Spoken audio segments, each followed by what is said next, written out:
Reading with your kids. Hola, ni hao, konnichiwa, assalamu alaikum, shalom, mahaba, ciao, bonjour, namaste, jumbo, bienvenidos. Hey, my name is Jedley. Welcome to Reading with Your Kids. We are coming to you from the beautiful, wonderful, historical neighborhood of Reedville, located in the southwest corner of Boston, Massachusetts, right next to beautiful Fowl Meadow. We are so very honored and delighted that you're joining us in our mission to help all families grow closer through reading. We do that by sharing fun, thoughtful, and thought-provoking conversations with fascinating people who just happen to be writing books for kids of all ages. You can join us in our mission by telling all of your family and friends about the show and letting them know that they can hear us on the WREB AM/FM 24/7 radio network, and they can find us on the iHeartRadio app, on Spotify, Apple Podcasts, GoodPod, Amazon Music, Podcast Addict, Audible, CastBox, Player FM. Wherever you find your favorite shows, you can find Reading with Your Kids. We have a wonderful show lined up for you today. First up, Carlos Aponte. He is the author and illustrator of a beautiful new picture book. It just drops today. It's called Precious. And later in the show, we'll be speaking to Dr. Joel Warsh and Andrew Gardner. They are here to celebrate their picture book. It's called Love Dad, Inspiring Notes from Fathers. Join us right now from beautiful Jersey City in New Jersey. Our guest is here today to celebrate his beautiful picture book. It's called Precious. Please welcome to the show, Carlos Aponte. Carlos, how are you? I'm fine. How you doing? I'm doing well. I'm excited to find out about Precious. Thank you so much. Well, first of all, thank you for inviting me to your show, Jed. I'm very excited to talk about this book.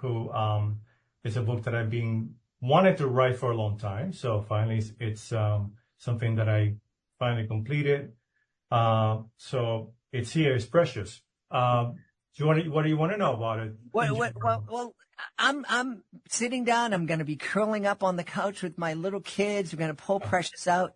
Who are we going to meet in the book? What's the story going to be about? Well, the story is about Pedrito. He's a kid who lives in Puerto Rico in a very specific town called Aguadilla.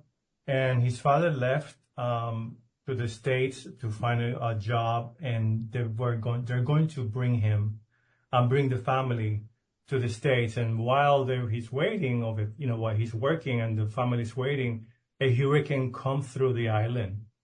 And so they had to deal with that. But also during that time, they found a dog under the rubble, under all this stuff.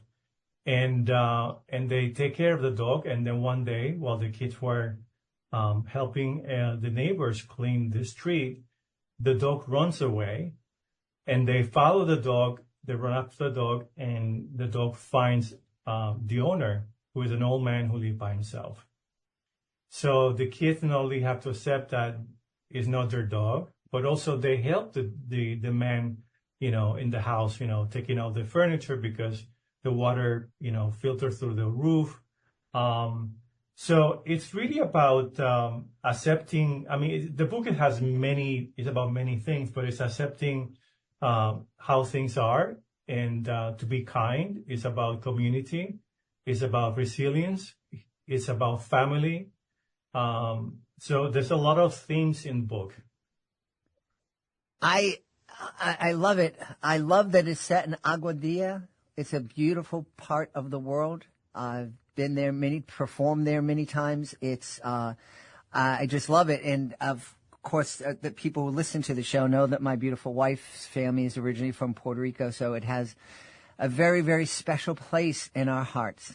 Oh my God. Where from Puerto Rico? Her dad was from Morovis, and right. Where her mom was from Corozal. Nice. Very nice. Yeah. So the reason why I said the story in Aguadilla, because in Aguadilla is where Rafael Hernandez, the famous songwriter, author, wrote Preciosa, which is part of the book.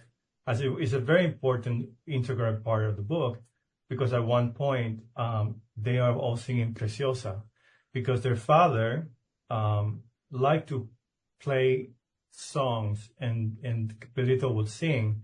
But when the father leaves, they stop playing, they stop singing. And then at one point, he's very kind of like depressed because he doesn't have his father. He doesn't have the dog anymore. So the mother asked him to sing his father's favorite song, which is Preciosa. And Preciosa is a song about Puerto Rico. Yeah. It's we've heard, a lot of people have heard about Puerto Rico in the news, of course, the hurricanes, the earthquakes that it's experienced, the constant issues with power that the people there are experiencing. The nation, it's such a resilient place, and it's such a beautiful place, and the culture. That one of the things that I was struck with the first time I visited the island, it was for our honeymoon, was the people and how beautiful the people were. And as we were flying back home, I turned to my wife and I said, I'm coming back here to perform someday, and I want it to be soon. And sure enough, we made that dream happen, and I toured around the whole island. My family now lives in the metropolitan area, and every time I visit, they all come up to me and they say, "You've visited more parts of Puerto Rico than we've been to," and all over the island. And it's a beautiful part of the United States, and I want to encourage everybody to check it out. It's a really wonderful island, and it's a beautiful people. Yes, they are so nice. I mean, every time I go, I say to my friend Inna, I say, Inna, you have no idea how nice the people in Puerto Rico are. I live in Jersey City. People are okay here, but when you get there, it's a different vibe. Mm-hmm. And when you ask them something, they help you.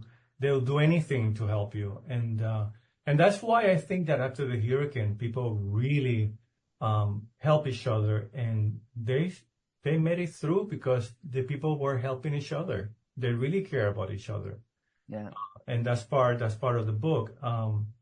So Preciosa is that, and it's about little things. There's also a lot of elderly people living by themselves. So in the book, I have like little hints about the woman next door, an old lady lived by herself, the old man who lived by himself. So it's really about how community care about each other. Mm-hmm. That was one thing, as you're speaking about the old lady living by herself and the old man living by himself. I have a feeling, I'm an old man, but I haven't lived by myself. I have a feeling that living by yourself in Puerto Rico is very different than living by yourself in an apartment in Jersey City. Oh, yeah. It's interesting you said that, because in the book, as you open the first spread of the book, the family, the two kids and the mother, they're outside in the balcony, and you can see how big, how the beauty of the environment, the palm trees, the houses, the people walking by. And then at the end of the book, it's a bittersweet ending, because finally they got together with the family's together. But they're in a small apartment, and you can see through the windows it's snowing. I mean, they're happy that they're together. They're singing a song. The kid has a dog, because that's another part of the story. Because the dog that they rescue have little puppies, and the old man gave him one. Oh, neat. And that's why Pedrito called it. I'm gonna call you Preciosa, and that's precious, Yeah. So. But the thing about it is like, yes, they moved and they're together, but it's in a very different environment. It's a different place. And you are right, completely right. It's different from being alone in an apartment, an old person, than being in Puerto Rico, where you have the sun, the wind. It's never winter. It's always summer there. Yeah. So yes, it's a very, very different environment, which is better for them. My mother's very happy. My mother said to me, I asked my mother, well, will you come to stay with me for a few months? No. It's too cold over there. I'm happy where I am. I completely understand that. Yeah, completely understand. But even in the sense of community, I'm imagining, that an old person living by themselves in Aguadilla or Utuado or, one of those smaller towns, there's people that they're Yes. interacting with, a lot. Yeah. Whereas here, in a big city in the States, somebody might be home alone in their apartment and only see the nurse that comes to visit them once a week. You're right about that. A lady can just sit outside and say hello to the neighbors. They know her, they talk to her, and also I love the my mother always do that. My mother have like banana trees and all kind of trees, and she always, when she had a lot of bananas, she always give bananas to the neighbors. So people are sharing food all the time. They're sharing something all the time. And the last time I was there for a month in February, half of February and March. And there's a lot of chickens everywhere that doesn't belong to anyone. Uh-huh. And my brother feed them. And now the chickens are giving him eggs, and they're laying eggs next to the house. So we So, but it's just so grounded, it's so authentic, and so like so us, It's really it's just open and kind of a happy, place. Mm-hmm. I'm guessing, going back to that image I was describing of me being on the couch with my kids who are now adults, but reading this book, I think there'd be a lot of things that we could talk about. One of the things that would pop into mind is just, hey, how can we reach out to our neighbors more? Right. You're completely right. You're completely right. Yeah. You're completely right. So, yeah, I mean, but, part of every book, I mean, that I do, of course, have to do with my own life, because my mother always been the kind of person who always reach out for the neighbor and asking how you doing and bring her food or him, or she's always caring about people. So in the book, the mother of Pedrito is very much like my mom. Mm-hmm. She's always, making sure somebody is being taken care of. And when Pedrito leave Luna to his owner, the mother sent food to him, to the owner and to the dog. So it's part of my upbringing. It's part of who I am. So every book that I do, I just really project what my life has been about. Yeah. Did you always aspire to be a children's book creator? I never thought about it. I never thought about it. I was taking a class at FIT years ago. It was called book design, and I had a kind of an idea of doing a book. And the first book was called A Season to Be, and it was about insects in a fashion show, because at one point I used to be a fashion illustrator. So I did this book about insects in a fashion show, and somehow, I mean, this is kind of magical. I don't know how to say. I was doing a show for someone. I do work with masking tape. Uh-huh. That's another different thing. And this person wanted to do a show in her kind of gallery, hair salon in New York, a very well-known one back in the day. And she saw that I was doing these sketches about these insects wearing fashion, and she said, "What is this all about?" And I said, "Well, I'm just doing a children's book." "For whom?" "I don't know. I kind of having fun with this." And then she said, "Oh, I know someone at Penguin. He's an editor. I want to send it to him." And I said, "Okay, fine," because you never know. Mm-hmm. I mean, so she did, and they wanted, and that's how it began. Wow, that's. I didn't have to go anywhere, which is kind of weird, because now my students, I teach at FIT, and when they ask me how do I start, I'm like, what kind of experience will I tell them that I never struggle to get a house or an agent, because even the agent happened in a most amazing thing. And I'm like, wow, it was meant to be, That's wild. It is wild because also my agent, I have two agents, one for illustration and one for book design, for doing the children's book. And I call my agent and say, listen, this is not something you can take care of because this is more about, editors and book. This, it's a completely different field. And she said, well, talk to this other illustrator. She's done children's books. So I talked to this, friend of mine, and she told me the horror stories to get an agent. And I said, I don't know what to do because I just got this contract from Penguin. And she said, and this was like a Friday or Saturday. And she said, this is what I'm going to do with you. I'm going to send John the images and that you have a contract for Penguin, and let's see if he will take you. I talked to him Sunday, and Monday I had a contract with him.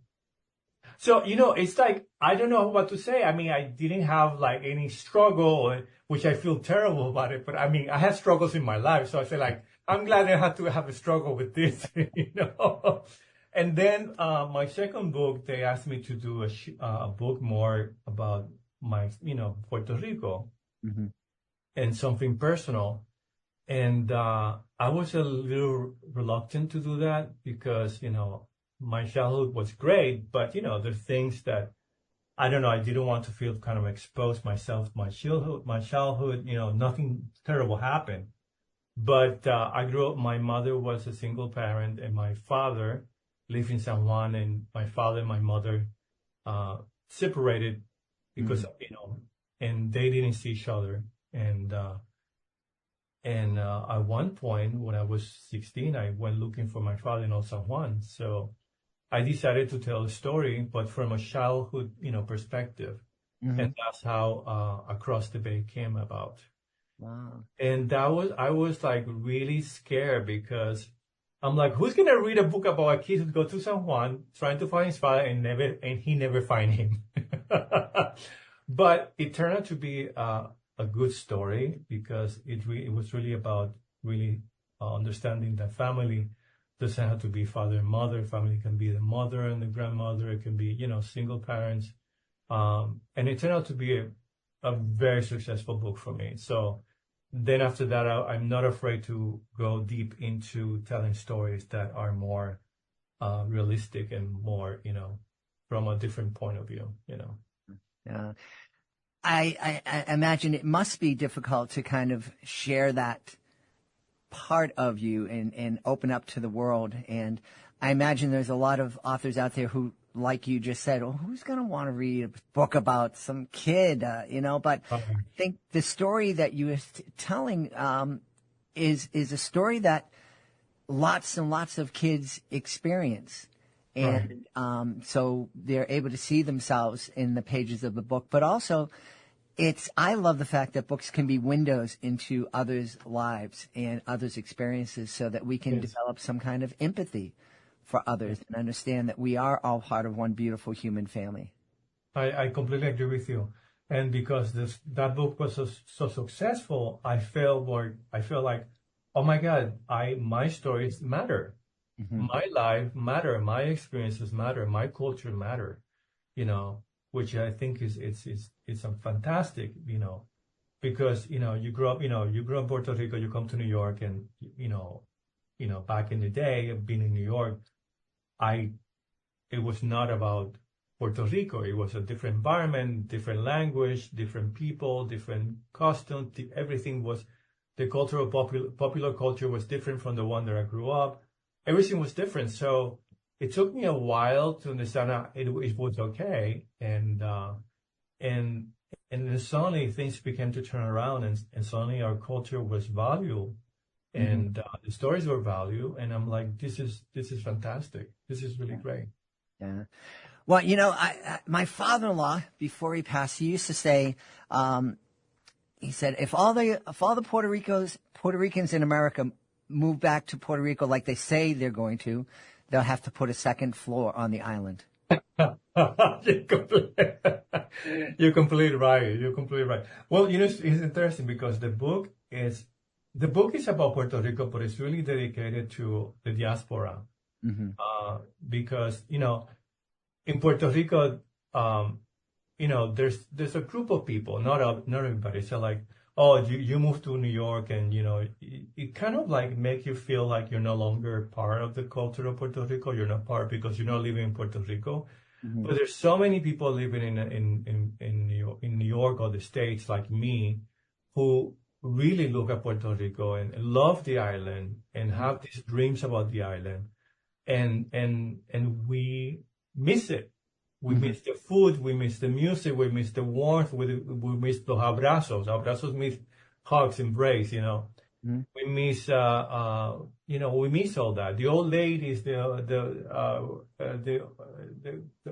gentlemen playing domino, all the beautiful culture. Of course, we miss it, So that's why I wrote this book, because I wanted to talk about many things. And one of them was like about the people who moved to the States, and they still carry the culture, and they really miss Puerto Rico. Well, as someone who was not born in Puerto Rico, I really miss Puerto Rico a lot. And it is my, I always say, yo soy boricua en mi corazón. I'm That's speaking in my heart. That's great. That's great. It's beautiful. One of the things, you talk about agua dia. On our honeymoon, one of the things we did was spent a few days in the metropolitan area and seeing family that weren't able to come up to Boston for the wedding. But we rented a car and we drove all the way around the island, for the edge of the island. And there was a moment as you out in the western part of the island, and you come up as you approaching Agua Dia, you kind of go up this hill, and and the road kind of swoops to the left. And as it swoops, you have this view of the ocean that is breathtaking. Yes. And even to this day, as I look back, that was 35 years ago. And as I'm seeing it in my mind right now, it's just like, oh my goodness, this is amazing. Yes. I mean, there's so much beauty in that island. We have one of the biggest cave. We have different kind of like beaches. We have mountains. We have near Ponce, it's like a desert. It's all dry, and we have the rainforest. And I mean, we have so much variety in that island. It's really quite amazing. Yeah, it is. You mentioned there's the dry forest, and then there's the rainforest. It's like a continent. Yes. But a continent you can drive around in a day. I love the afternoons, because the afternoons are really very special. It's kind of like they're magical. The light and the mood, of the afternoons. And that's my favorite time in Puerto Rico. Like when it's like between 5 and 7 o'clock, or it's 5:36, 7. It's just, especially in summertime, it's longer. But it's really magical. It's like I want to sit in one place and just write or just be, because it's gorgeous. Yeah. And I like those avenues that there's no many people wait. There's maybe 1 or 2 people waiting for the bus, and the sunset, and just really, it's gorgeous. It's beautiful. Yeah. Well, it sounds like Precious is a love letter to the island and to the culture. It is. Yeah. It is. Wonderful. It's just wonderful. I'm curious. You mentioned you have your art, and you mentioned that you create art using masking tape. Yes. That's really neat, and that's a great way to stand out. If there's a parent that's listening who has a really creative kid at home, and they're not comfortable doing what one of our illustrator guests said in the past, her parents let her paint and draw on the walls of her bedroom. How could a parent encourage that creativity with using different medium to kind of stand out and to really press their imagination? Oh, I said, like, give them like paint, give them pencils, give them, like, if they're very small, give them like wooden blocks, something to look at colors, at shapes and forms. I think it's very, very important. It's interesting you said that because last year, or a few years ago, I think it was 2 years ago, or three, after Cross the Bay, they asked me, like, what you tell the kids nowadays if they wanted to write books? And I said, leave the computer, go out, play, make friends, create adventure, do adventure, talk to your parents, hang out with your grandmother, your grandfather, talk to them, ask them questions, because I said, if those kids grow up only playing on a screen, what kind of stories they're going to tell? They have nothing to say, and you have no experience, no life, nothing to tell, and that's important for the kids to have family connections and friends and create something interesting. I am very lucky. I mean, I'm much older. My mother just like, go and play, come back later. And I just go out and go to the mountains and I climb trees and get mangoes and guayaba. And it was absolutely magical because by the time I got home, I just lived I had a completely different life. I had an adventure in my mind. I was imagining that I was Tarzan or I was doing this or, it was just wonderful. And the insects that I saw and the cow and the chickens and the little holes with the ants, all that observation, all that beauty, stay with me, Yeah. So that's very important for those kids to have an experience that is tactile, that can smell, they can touch, they can see, they can run, they can sweat. Otherwise, they're not having a real experience. Right. We should tell everybody where they can go to find out more about Precious and find out more about you. Precious you can find on any, Amazon or Penguin or any bookstores. That will be the book is going to be out May 29. And I can't wait to have my book because it's going to be published both in Spanish and English. And I just can't wait to have it. I'm very, very excited because this is my third book and this is a very important book for me. So can't wait. Awesome. We've had a great time speaking to the author of Precious. It's a new picture book from our guest, Carlos Aponte. Carlos, thanks so much for being with us. Thank you, Jed, for inviting me.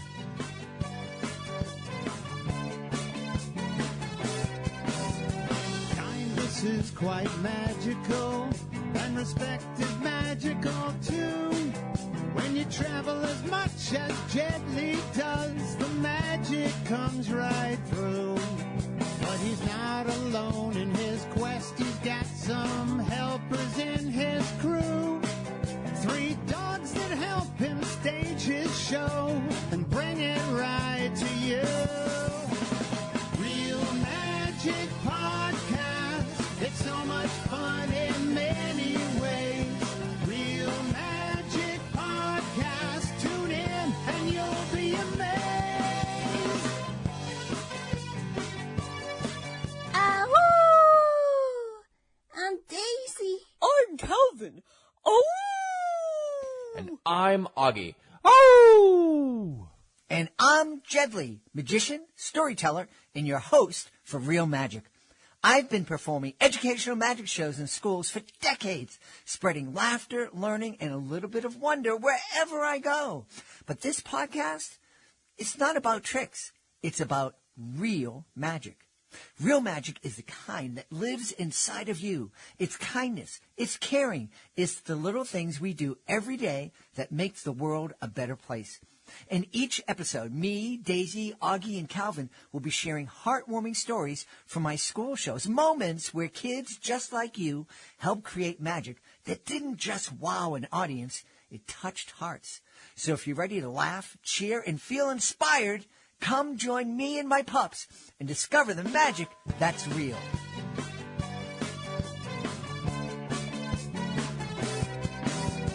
Kindness is quite magical, and respect is magical too.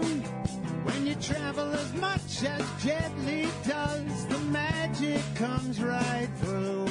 But he's not alone in his quest. He's got some helpers in his crew. 3 dogs that help him stage his show and bring it right to you. Real Magic Podcast. It's so much fun in many ways. Real Magic Podcast. Tune in and you'll be amazed.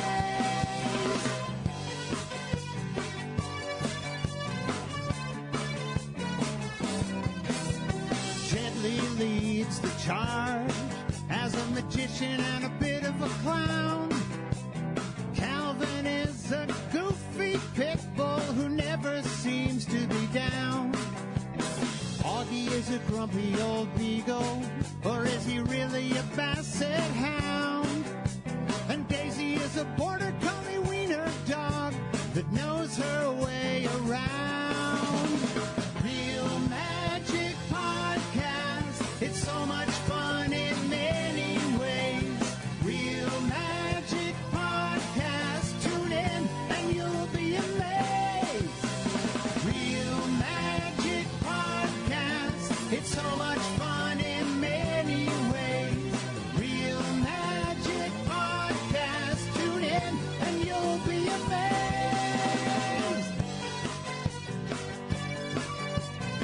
Join us right now from Los Angeles in the great state of California. Our guests are here to celebrate their brand new picture book. It's called Love Dad, Inspiring Notes from Fathers. Please welcome to the show first, Dr. Joel Warsh. Hey, Dr. Joel, how are you? I'm great. Thank you for having me on. And also his co-author, Andrew Gardner. Hey, Andrew. Hey, Jed, how you doing? Thanks for having us. Doing well, doing really well. Why don't we start with you, Andrew? Tell us all about Love Dad.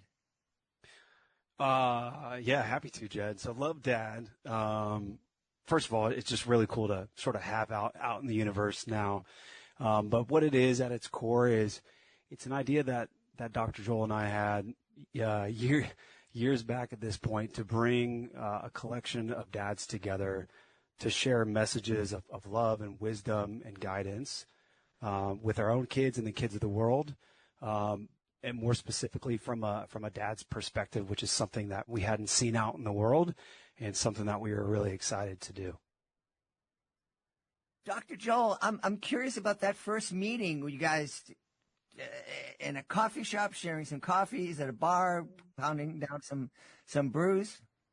I think it was mostly on the phone. I already knew Andrew before that, and so we just kind of chatted. It's been a couple of years now. It takes a long time to get illustrations, as we learned. So I'm thinking back, I think it was something that Andrew posted. He was posting about how we need to get dads together. We need to really show our love to our kids, and we need more support for dads. And there's a lot of stuff for moms out there. And I was thinking the same thing, and maybe we can do something. Maybe we can do a kid's book or something like that. That was fun. I work in an office with kids. I'm a pediatrician. And so there are some books for dads, but most of them are really for moms. And I thought we really needed something to express what we were feeling for our kids. So, Andrew, I have to agree. It's been a long time since my kids were kids. And I'll be very honest with you. I don't know if I ever saw a book, and we read many every night, that was along the lines of Love Dad. Yeah, no, that's awesome. And I think that's exactly how we were feeling as well. Not that, I can't say we did extensive research to know whether or not something was out there. But at first glance, yeah, it just didn't seem like there was anything from, a dad's perspective. And, when you're in those first and early dad days, you're really kind of in your feelings around how much you love your children, and you're thinking about all the ways, that you want to be an amazing dad and then pass along messages that you're already thinking about. So I know, at least from my perspective, Joel can jump in if he wants, but that's how I was feeling. That's where my head was at. And I just thought, what a cool thing for us to be able to do. Yeah. And for me, I'm just trying to think back to when we started this. My kid was about maybe 1 or so at that time, maybe 1.5. And we started reading books and nighttime routines and those kinds of things. And the books were always about moms. Like it was always, reading a story about a mom or maybe a family, but there really wasn't anything that was specific to dads. And I couldn't think back to, you always think about like getting presents for like Father's Day or, what kind of books could you get for a new parent? And I didn't really know of any. I'm sure there are other dad books. I mean, there definitely are, but I just didn't know any. I didn't think there was any really popular books for dads that were from dads to read to their kids about their love. And so that's what really pushed me to want to move forward with this book, because I just wanted something that I felt like I would want to read to my kid that was my hopes and dreams for them. Mm-hmm. Well, Andrew, I don't know what kids' TV is like right now, but I do know that when my kids were growing up, one of the things that was frustrating, as funny and entertaining as a sitcom or the animated series that my kids liked might have been, every dad that was portrayed in those TV series was a dope. Or wasn't there at all. There were no positive, you had Homer Simpson and, no dads that were kind of caring and with it and had their head on straight.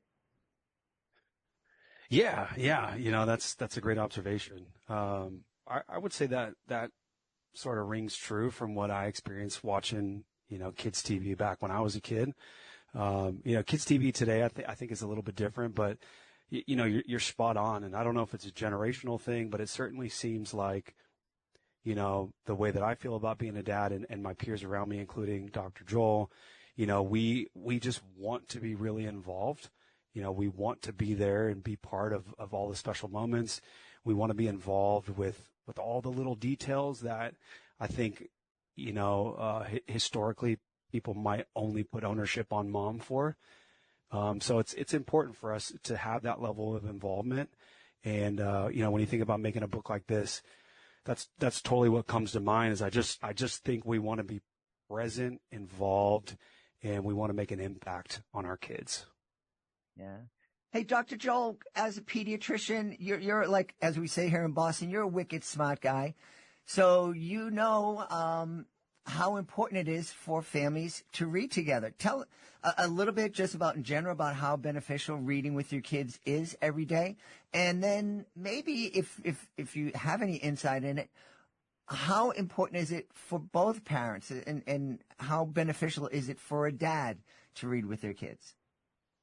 We know from research, from many, many studies, that reading is one of the most important parts of communication. We know that families that read more, their kids have higher IQs, they know more words, they learn their words faster. So it actually does have a major impact on development. And that's one of the reasons why we talk about it so much in the office. It's one of the things we're trained on as a pediatrician. We learned a ton about reading, and there are many programs where you can give away free books in your offices just because the medical establishment has really, there aren't many things that we know for sure, but we definitely know for sure that reading more to our kids has a big impact on them. So I think that is really important. And the second part of your question with dads, we have all kinds of families these days, and I think that's wonderful, but we certainly know that the more that both parents can be involved, if you do have a 2-parent family, then the more that is very helpful for your kids in terms of their security. And so I think that for kids, if they have a dad that can be there to help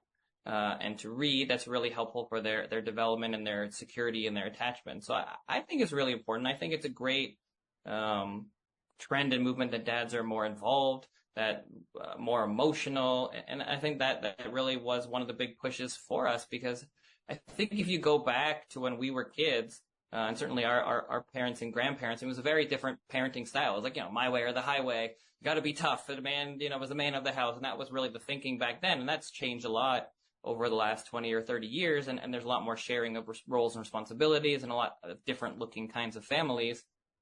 And I think we need to represent all kinds of families and all kinds of dads, but also support the dads that do want to be more involved, that do want to read. And the easiest way to do that is to create books that you feel like yourself, that it comes from you, that it looks like you. And I think that's what we really wanted to get across in this book, is kind of sharing all the different perspective from dads, bringing different dads of all walks of life and family together to share their inspirations for their kids. And I think that really helps to move the needle forward in terms of building that strong family unit. Yeah. Dr. Joel, sounds like you might be involved in a program that we love called Reach Out and Read. Correct. We are. At the hospital we had it, and I think it's just a fantastic program. I mean, we really have learned that reading and play are two of the most important things in kids, and it's not just the kids playing with blocks on the floor, reading a book. I mean, these things really do have a serious impact on their development. Yeah. Well, play, we need to get you in touch with some school systems around the country that are turning kindergarten and preschool into first grade and, starting them on testing and everything. I have so many kindergarten teachers in here telling me what they're dealing with their administrations. But that's beyond this conversation. Andrew, you're talking about getting involved. I love the fact that I'm old enough to be both of your dads. So, I know what you're talking about. Dad, parenting has changed over the years. I never took a survey as to how many of my kids' peers' dads were reading to them, but there are an awful lot of events, especially school events, where I was the only dad in attendance. It was something that I made sure that I was involved in, my beautiful wife as well, and all the kids' activities. And I did it because I knew it would be helpful for my kids. But as I look back, it was really fun for me, and it's something that I got a lot out of. And that's really the reason I launched Reading with Your Kids, is I want other parents, especially dads, to hear how awesome it is to spend time with your kids. Yeah, no, I couldn't agree more. As you were saying all that, we try to do, I'm speaking for myself here. I try to do as much as I can with my kids, but I'm busy with work and, try to stay healthy as well. And there's just all kinds of things that take time away from us, right? But the one thing that's been constant since really like the day my kids were born, for both of them, is we've read to them every single night at bedtime. And obviously that's baby before they can even comprehend what we're reading, but we knew that it was important. We didn't know how it would show up later on, but I think we're seeing some of it now in our own kids. But yeah, if I have a busy day, the one constant that I know is going to be there, is that I can read to my kids before bedtime. And if nothing else, it's given us such a great moment of connection every single day. And I can see, my son's 5.5 going on 6 now.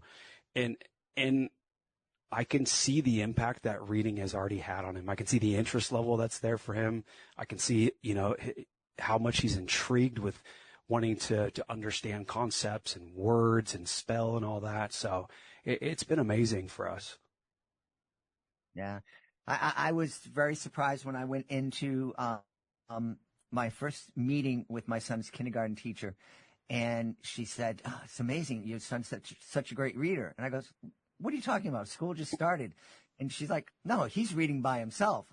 I'm like, well, he didn't let me know he enjoyed, having us read to him so much. And I'm sure those are things that you're going to see as well. Yeah, exactly. Yeah. Dr. Joel, again, I'm leaning on your intelligence, your expertise. One of the things that I knew, as Andrew was saying, we're all busy, we're working really hard, and still Andrew is finding time to sit down and read every night with this kid. I'm sure you do the same thing.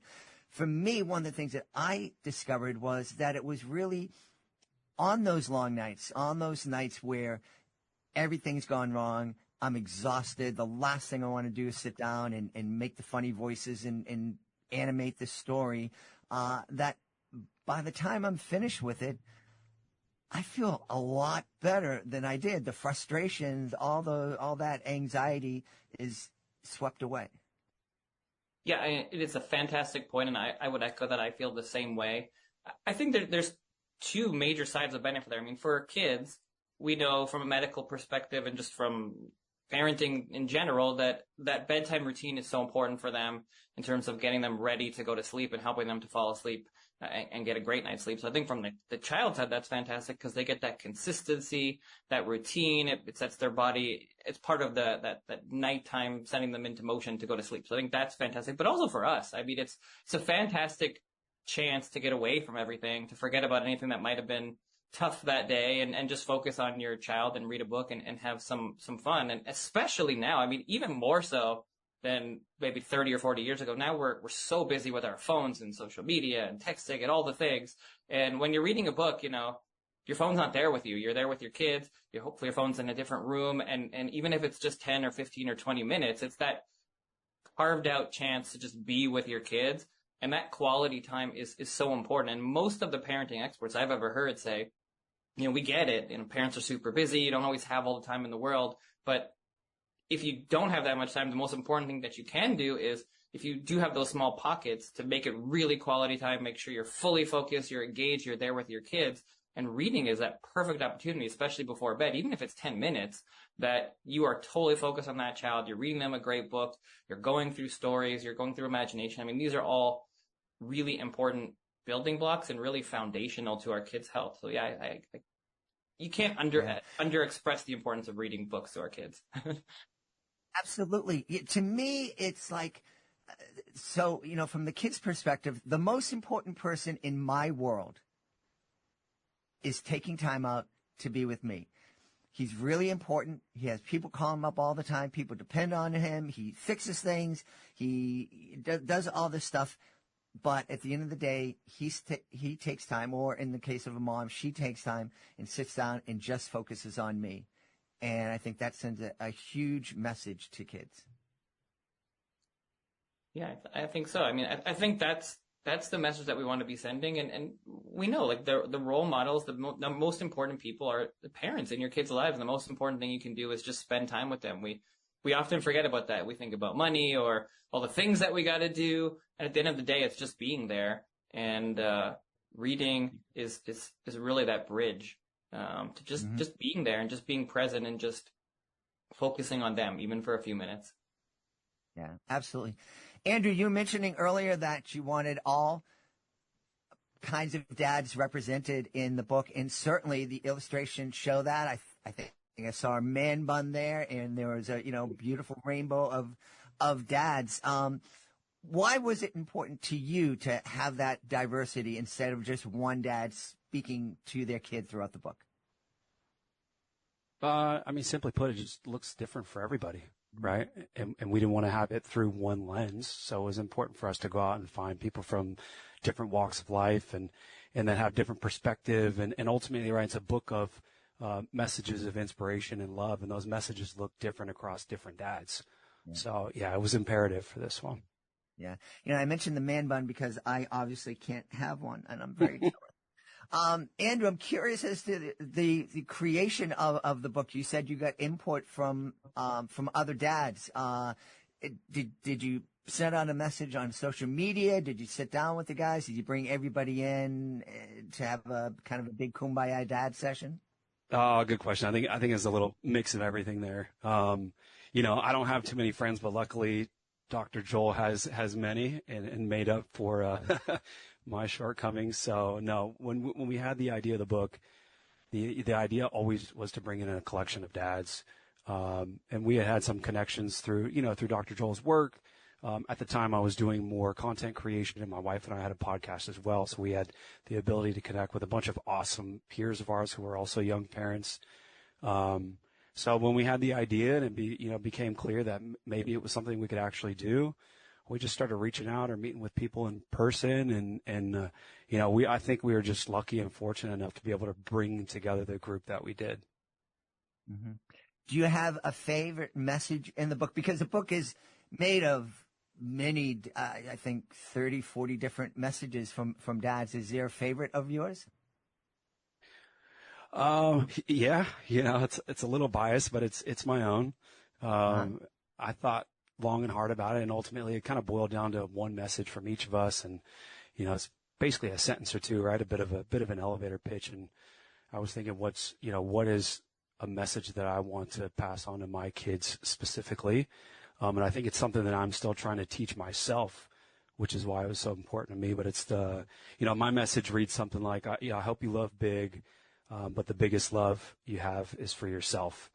And so, again, still something that I'm working on today at 37.